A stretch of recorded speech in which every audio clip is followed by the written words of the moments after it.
Hello, Minister of Foreign Trade and Development Corporations of the Netherlands. Glad that you could answer some of my questions today.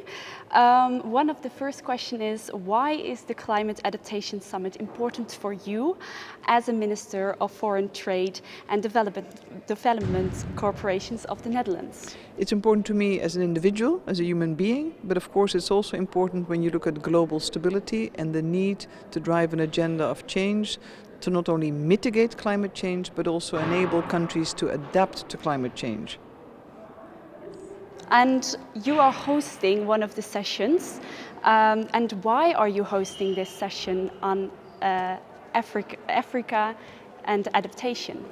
I've chosen, of course, the African continent as it's one of our primary partners. We invest a lot in terms of bilateral relations, but the impact of climate change is already hitting many African countries very hard. Think drought, think heat waves, starvation, populations, people on the move due to the impact of climate change. So we need to support these countries with the right skills, access to knowledge and financing to drive an adaptation agenda. They are not expected to do it alone. We've caused the biggest impact of climate change as industrialized world. We need to help African countries to meet the challenges. Yes. And what are your hopes for the outcomes of these sessions?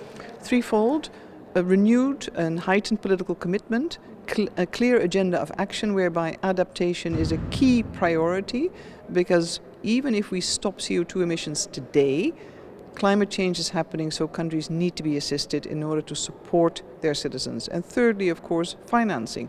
Significantly more money and funding is needed. Yes. And what is the role of the Netherlands when it comes to adaptation in African countries? Well, of course, the Netherlands has hosted the global summit, but we've invested significantly through my budget and my policies in terms of trade and aid in dealing with both mitigation and adaptation, and many countries on the African continent are priority partners to the Netherlands. But we're also yielding the trade agenda to invest in countries so jobs are generated, created, and economic growth can be encouraged and will flourish. Okay.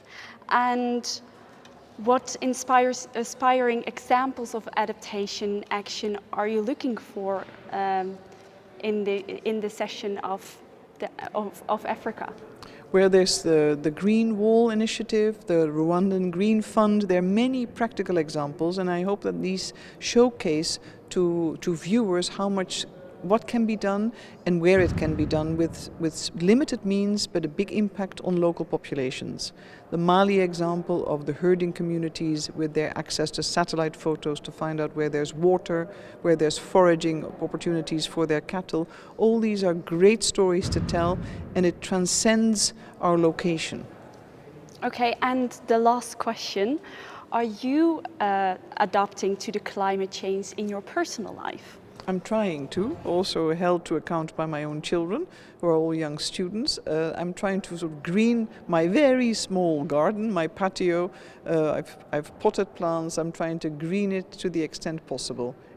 That's all I can adapt in the little turf I have. Yes, well, thank you for all your answers. Thank you.